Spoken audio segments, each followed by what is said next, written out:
Professor Roundtree here again for part 2 of Chapter 3, Marketing 3401. One of the things that I did forget to do in my discussion of the micro environmental stuff was to talk about the customer side, and that's going to be slide 12.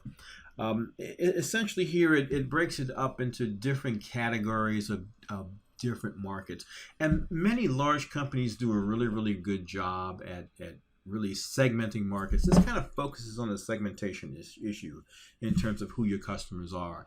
And I'll just give you a couple of examples very quickly here. In the consumer marketplace, obviously you need to do further segmentation to figure out exactly who your customers might be. Let's take the example of Dell Computer. Dell does a really good job at segmenting markets on their website to sell products or computers generally to people. On their consumer side, they have it for people who are interested in using a product for their home-based business. They have a separate line, a completely separate line for people who are extreme gamers. And so they're looking for certain types of technology that's going to be very different from your basic everyday use. And then they have the home segment. So basically it's the home segment, small home-based business segment, and then also to the gamers. And then they also have the business segment, the business markets. And they're looking at different types of businesses, small businesses, large businesses, nonprofit versus for-profit. So if you're using it, for example, to run an ad agency and you're doing a lot of graphic design, they have a different product as well as the corresponding software that they sell that makes it a little bit better for you to use in that type of business. On the government side too, they look at all sorts of government markets as segments. It could be state, it could be city, it could be local governments, but also too they look at it in terms of schools. So K through 12, they have a separate market.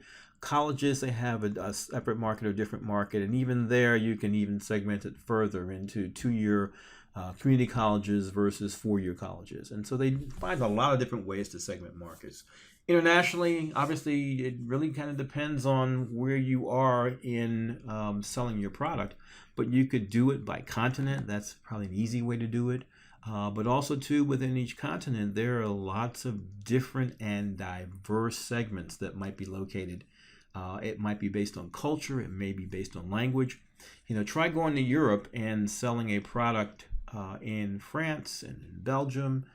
Then you could go to Italy and you can go to Spain, and then you go to the UK and it's a different set of rules. So really understanding what's going on in terms, and then doing a macro analysis, which we're going to get to later, doing a macro analysis to see what's going on in all those different countries culturally.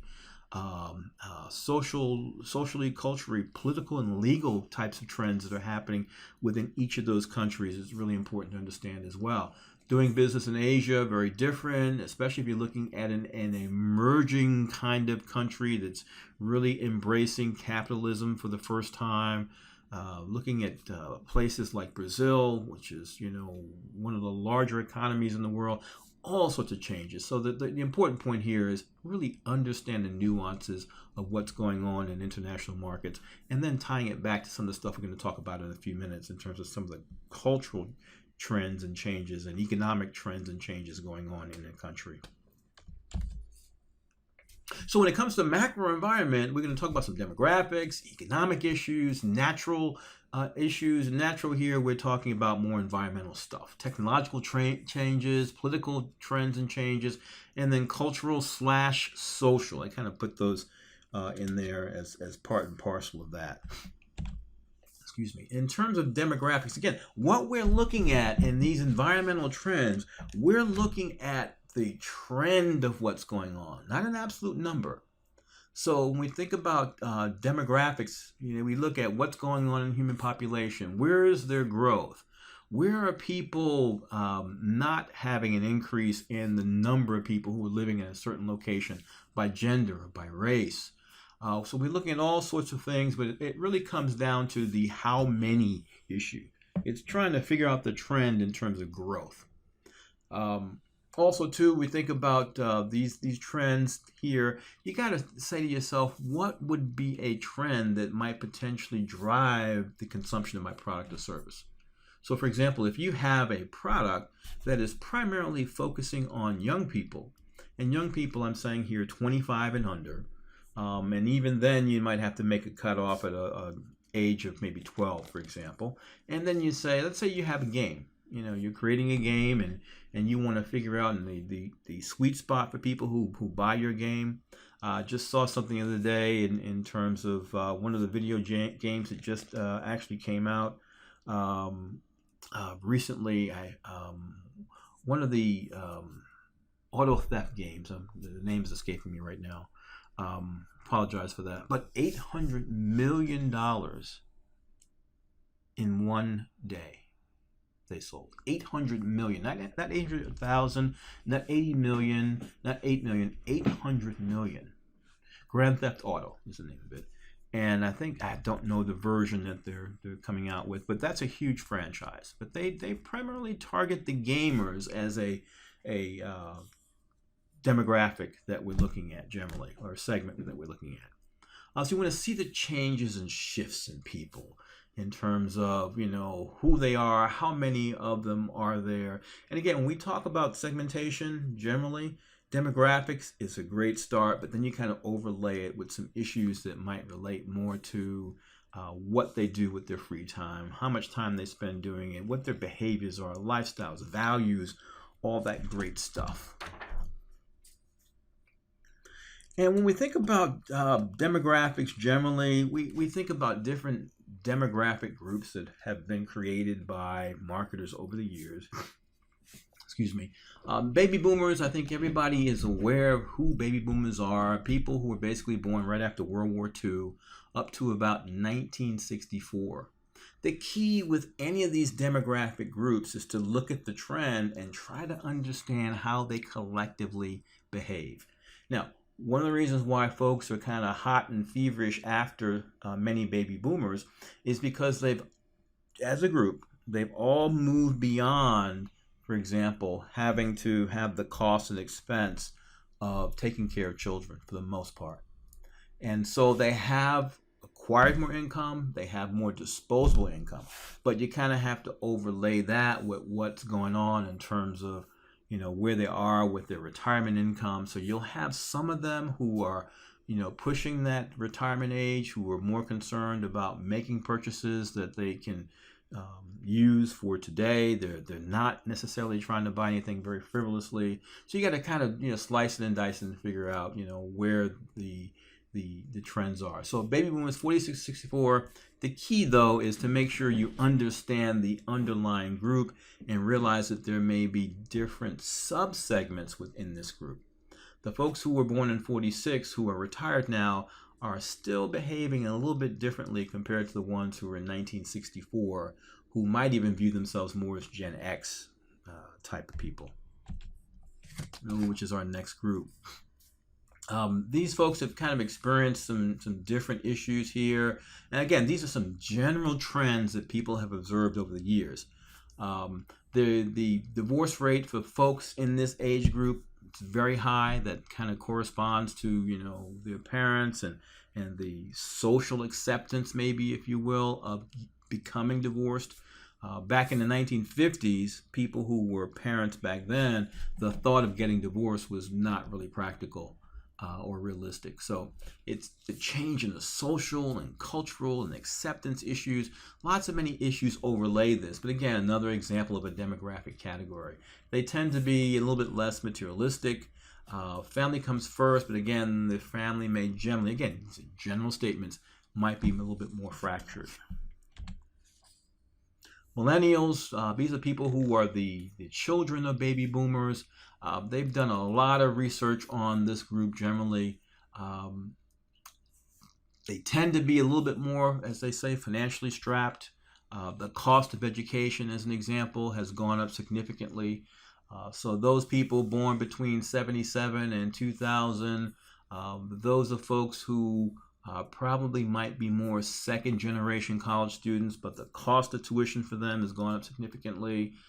The availability of credit, many people have extended themselves to buy homes, to get credit cards, to buy sometimes frivolous stuff. Again, taking a look at them and seeing what the trends might be. They generally tend to be a little bit more comfortable with technology. They're probably the first generation.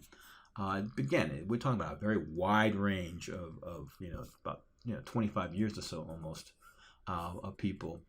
The people closer to being born in 1977, a little bit different from the ones who were born in 2000. The ones closer in the 1990s, they truly embrace technology, but they're very different. But from a market standpoint, we kind of put them in the same group. So the important point is, take a look at it. It's a demographic trend that might be occurring, but it may not be for the entire group.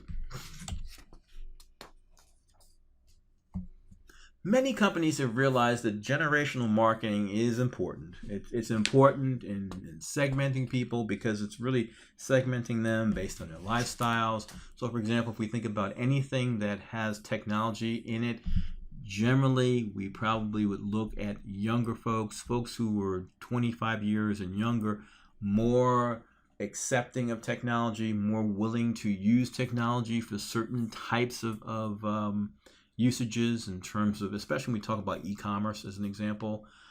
People who were a lot older, maybe your grandparents' generation, might not be as trusting, so you have some of the trust issues there. Privacy issues come into play too. So think about it in terms of generations and how those might have a difference in their perceptions or differences in their general opinions and usages and behaviors and adoptions of certain types of products and services.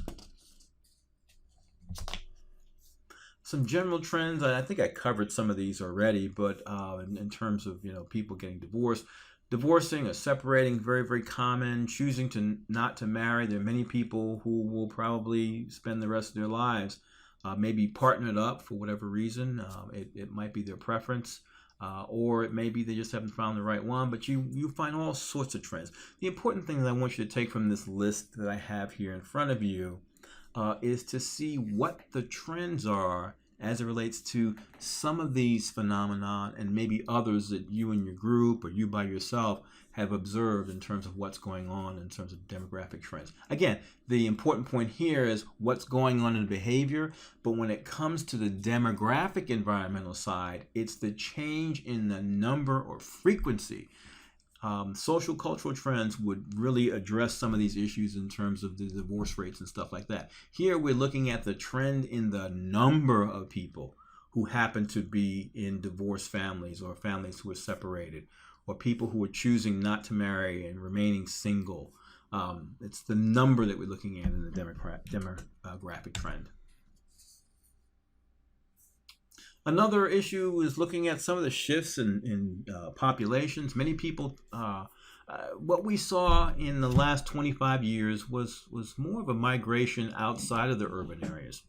People moving to suburbs, people moving down south. We have lots of growth in the West Coast, down in the Carolinas, Georgia, parts of Florida. Florida's always been a place where retirees move, but we're finding lots of young people moving there. And that is definitely a changing demographic where we see younger people moving to a certain region because they come with children, different kinds of spending, very different from what we would call the snowbirds, the people who are moving to warmer climates for wealth, like in Arizona, for their health, Arizona and many parts of Florida, especially southern Florida. Also, too, there's some changes in where people work. The whole telecommuting and home office phenomenon that we're seeing helps companies in terms of controlling costs as long as they can run their businesses effectively. The key is finding out what these trends are and how these trends might have an impact on a product or a service. So, for example, looking at the industry that we're looking at for a project, which is more automobiles, more telecommuting in a rural area means less driving. Less driving means less wear and tear on your car, less spending for gas. So you may not buy a car as often as you would because you're not commuting as often as you used to. You're not buying as much gas if you happen to be Exxon or Mobil or some of the other companies. So take a look at the trend in terms of what's actually going on there. People tend to be more educated, more white-collar workers. Again, looking at the trends. That's the important thing. Looking at the trends in terms of number and figuring out how that might have an impact in having more people who are educated buying our products and services. Many markets are becoming more and more diverse in terms of, country of origin, where they're from. Many people who live in large urban areas, you can probably not even count the number of countries that they're originally from. Also, too, there is a wide variety of diversity issues related to generally ethnicity or country origin, but also to their lifestyles. The gay and lesbian community has been growing significantly, and so it's up to a marketer to understand what's the trend in number, the trend in geography, where are folks living. Same thing for folks with disabilities. Excuse me. Next is the economic environment. What's going on? Again, these are trends. What's going on in the economic environment? Again, these are things that are in the macro environment, general to what we're talking about. What's generally going on in terms of economics? Are people becoming more and more rich? Are interest rates going up? Are they coming down? Are people generally, for example, making purchases more through cash and not taking out loans? What are the trends that are going on? And so once you observe those trends, then it's really important that you say, how does this have an impact potentially on my company or organization? Now, most companies, looking at things like consumer spending, statistics come out every single month, and usually the Wall Street people are sitting there waiting for them to come out from the federal government talking about consumer spending and their comfort level and optimism toward the economy. All these things have an impact on consumers' willingness and ability to make purchases. When we talk about automobiles, very, very, very, very, very, very important, because we're talking about, other than buying a home, the largest single expenditure that most people will make. And so it's really talking about what's going on, not only from a consumer spending standpoint, but from the standpoint of how does it have an impact of people buying my product or services. Okay, so it's not like buying a stick of gum or a pack of gum. When we talk about high ticket purchase items, more of the types of things that are more luxury based, potentially, durable goods, washing machines, dryers, all these things are connected to how people are spending. Generally, when people start buying more washers and dryers, chances are they're buying more homes or condominiums, and that kind of all ties in together. So looking at consumer spending is also and always will be an important issue. The natural environment, very important when it comes to looking at how changes in the natural environment, again, not within the control of anybody, might have an impact on the supply or shortages of raw materials that people need to use to make products and services that people sell. Think about your commodity-based stuff like oil, foundational commodity that has an impact on how anybody runs their business. But it's especially important in a number of ways in manufacturing automobiles because they use a lot of plastic, but also too, natural resources like oil has an impact on people's willingness to buy cars that don't get good gas mileage as the prices are going up. Think about government regulations, and again, that kind of ties into what's going on there in political legal, but increase in pollution. Think about all these issues and how they might have an impact on our environment and how it ultimately may have an impact on what we sell and what our consumers are willing to buy.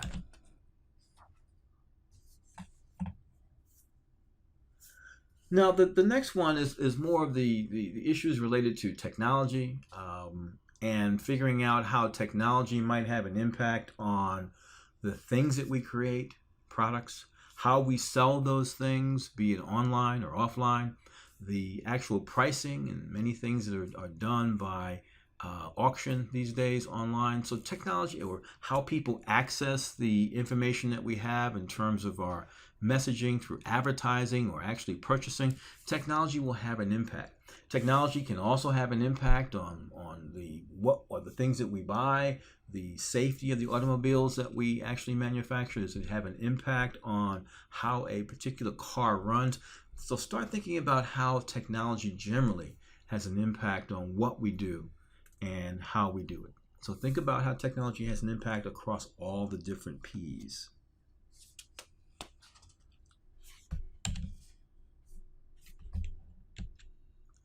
Political and legal, political and social trends. I tend to kind of separate these two. On honesty, they relate, but I kind of always tend to put social with cultural. But generally, you're looking at things that are going on in the legislative environment that might have an impact. Um, Especially when we talk about types of products that have a safety implication or an environmental implication. In other words, automobiles will always have an impact as it relates to political. What are the legal folks, the people in Congress, and it could be local government, it could be state legislatures. What are they doing to create laws that either enable or hinder what it is that we're trying to do in terms of selling our products and services? It could be in our messaging, it could be in product development, it may be in our pricing, it may be in our distribution. Think about the P's. How can it have a potential effect in terms of what's going on politically and regulatory environment issues?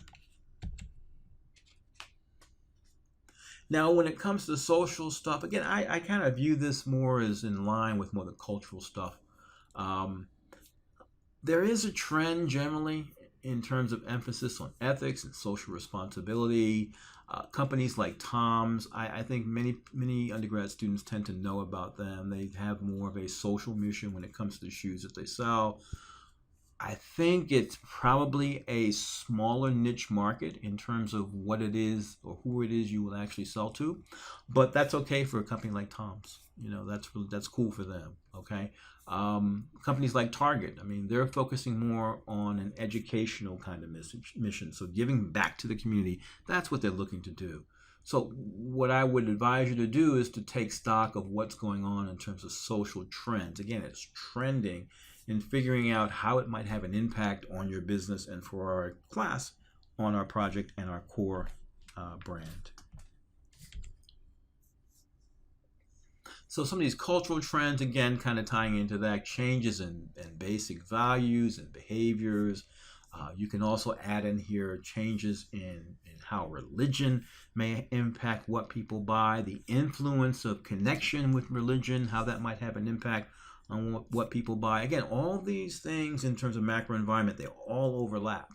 So think about some of the trends that we talked about earlier in terms of the divorce rates and some of those things. Some of that might tie in or may not tie in to what's going on with the cultural environment. Maybe changes in trends and acceptance of being divorced in certain religious orders. I mean, that's something that we have to take a look at and say, how does it have an impact on how I do business?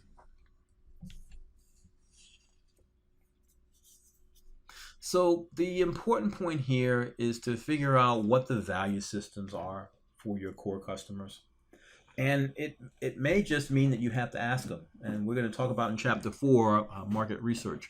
And so sometimes basically asking people. So some of the stuff that we're doing here would be considered secondary research, where we actually go out and we figure out what's been written and what people are actually saying based on their research. More secondary research. Primary research would be to go and find out what people think about your product or brand in a certain community. But many people have their core beliefs and values, and many of those things are really tied to who they are as people, their family structure, how they were raised, the part of the country that they were raised in, all sorts of things. And then they have their secondary beliefs. These are people who are open to certain changes in certain parts of their lives. The key point here I want you to take away from this is to understand how a segment and or the people who make up that segment see their core values and what they believe some of their secondary values are. And that might help you in terms of not only creating a product that you might want to sell to them, but also to how do you communicate to them about the benefits of what you sell. A couple of examples here, and we're going to be wrapping up here in a few minutes, looking at some of the different views that people might have of themselves. I think I might have mentioned this in class. Many people tend to make purchases based on some aspiration. They make purchases based on an aspirational group that they want to connect with. So that's why oftentimes people tend to spend more money than they can really afford, because especially in durable goods and definitely in those conspicuous kinds of consumption, examples like automobiles. People want to be seen in a BMW. Not that they can afford it, but they want people to believe that they've arrived. So look at the trends that's actually going on. Looking at how often people actually stay home and eat out. Think about the technology that we currently have in our house right now, where pretty much we can have access to any type of programming that we could want on a simple smart TV. People may tend to go out less when it comes to going to movies, and so they tend to go out less for entertainment, and they might eat out less. So they might want to eat meals cooked at home. And so if they're cooking more meals at home, maybe they want more upscale, more gourmet types of meals. So it's taking a look at the trends of their behaviors that might be driven by changes in cultural shifts and cultural values, and how that might have an impact on what they buy or what they don't buy.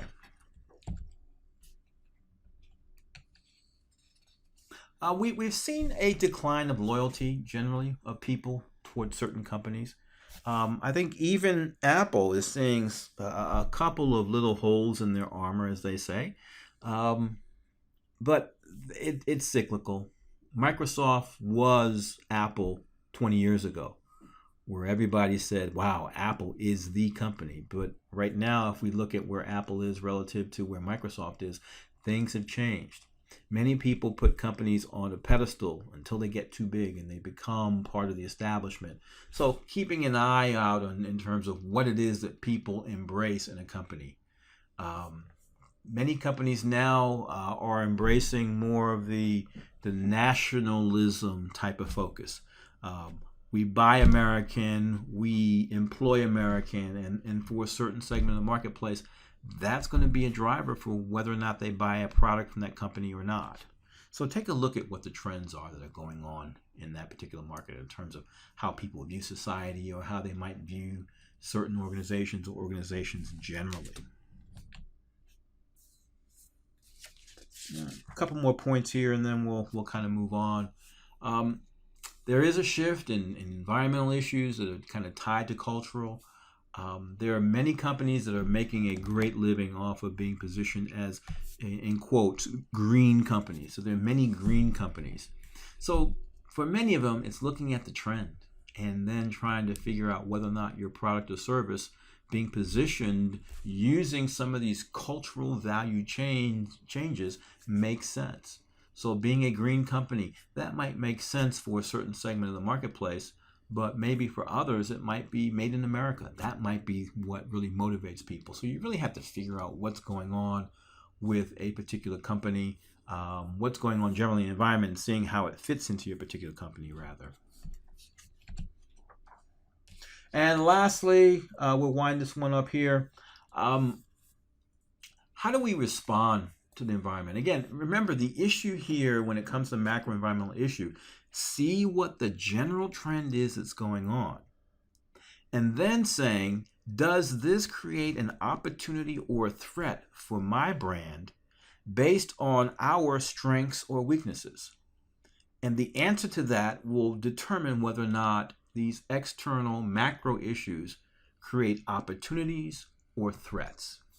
So now in the next video, which is chapter 4, we're going to focus more on the marketing research of companies and brands, and we'll talk a little bit of how companies can kind of go out and gather in some of this information that we've been talking about for the last 20 minutes or so. How do we get all this information through secondary sources, maybe collect our own data to find out what these trends are that I keep talking about, which we then can use to determine where the opportunities and threats are. So in chapter 4, we're going to focus more on how do you capture data. All right, see you on the other side.